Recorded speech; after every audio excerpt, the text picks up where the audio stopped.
యేసు ప్రభుల వారు పలానా దేశంలో ఉన్నారట, ఆయన మహత్కార్యాలు చేస్తున్నాడట, సూచక క్రియలు చేస్తున్నాడట, నిజమే కదా, ఆయన ఉన్నాడా, ఆయన జరుగుతున్నాయా, ఇది రియలా కాదా అని చెప్పి నన్ను కూడా చాలా మంది క్వశ్చన్ చేశారట. అయితే పరిశుద్ధ గ్రంథంలో ఆయన రాకడ అనేది ఒక రెప్పపాటులో, ఒక క్షణములో ఆయన రాకడ వచ్చి వెళ్ళిపోతుందని పరిశుద్ధ గ్రంథం తెలియపరుస్తున్నది. ఒక మాట మీకు తెలియపరుస్తాను.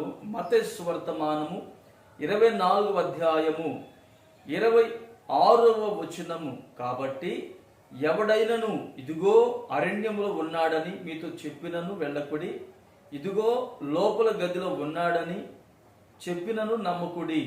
మెరుపు తూర్పున పుట్టి పడమటి వరకు ఎలాగూ కనబడునో అలాగే మనుష్య కుమారుని రాకడయు ఉండును. ఆమేన్.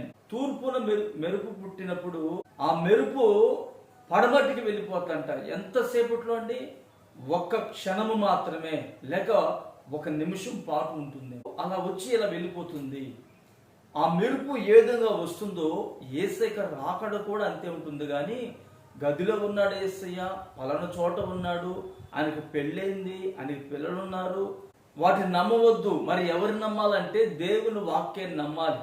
ఈ దేవుని వాక్యం మనం చదువుతూ ఉన్నప్పుడు, దేవుని వాక్యం మనం ధ్యానిస్తూ ఉన్నప్పుడు, దేవుని వాక్యం మనం తెలియనప్పుడు పరిశుద్ధాత్ముడు మనలను లోతైనటువంటి అనుభవంలోకి నడిపిస్తూ ఉంటాడు.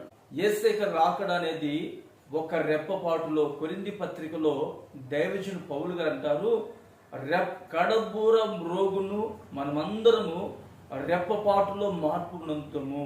దేవునికి మహిమ కలుగును గాక.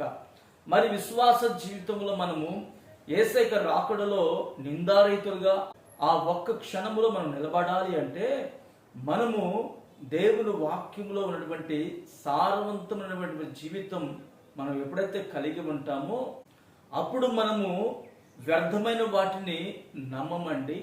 అనేకులు భ్రమపరిచేవారు లోకములో ఉన్నారు. వారి మాటలు కూడా మనం చెవిని పెట్టకూడదు. ఉన్నది ఉన్నట్టుగా చెప్పేటువంటి దేవుని వాక్యము, ఉన్నది ఉన్నట్టుగా జరిగించేటువంటి ప్రభువును మాత్రమే నమ్మేటువంటి కృప నా దేవుడి రోజు నీకు అనుగ్రహించునుగాక. ఆమేన్. ప్రార్థన చేసుకుందాము. ప్రేమగల తండ్రి, పరిశుద్ధుడా, స్తోత్రం చెల్లిస్తున్నాము నాయన.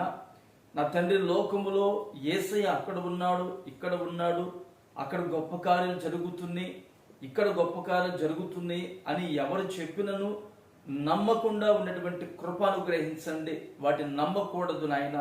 నమ్మకూడదని మీరు మాకు తెలియపరచి ఉన్నారు. మీరు రాకడ ప్రత్యక్షత అనేది తూర్పున మెరుపు పుట్టి పడమటికి ఏ విధంగా కనబడుతుందో ఆ రెప్పపాటులో నా తండ్రి మీ రాకడ ప్రత్యక్షమవుతుందని, ఆ రాకడను మేము ఎత్తబడడానికి ప్రభువా విశ్వాసములో బలహీనులు కాక విశ్వాసములో మేము బలవంతులమై దినదినము ఆత్మీయ అభివృద్ధి కలిగిన వారమై బలపడుటకు మీ సహాయము దయచేయండి. నీ బిడ్డలు నా తండ్రి ప్రతి వాటిని నమ్మక ఏది దేనిని నమ్మాలో వాక్యము ద్వారా మీరు మాకు తెలియపరిచున్నారు. ఇట్టి శ్రేష్టమైనటువంటి మాటలు మేము పోగొట్టుకొనక కడవరకు మా హృదయంలో భద్రపరుచుకునే దానికి మీరు మాకు సహాయం చేసి మహిమ పొందుకోమని యేసు నామమున ప్రార్థిస్తున్నాను తండ్రి. ఆమేన్.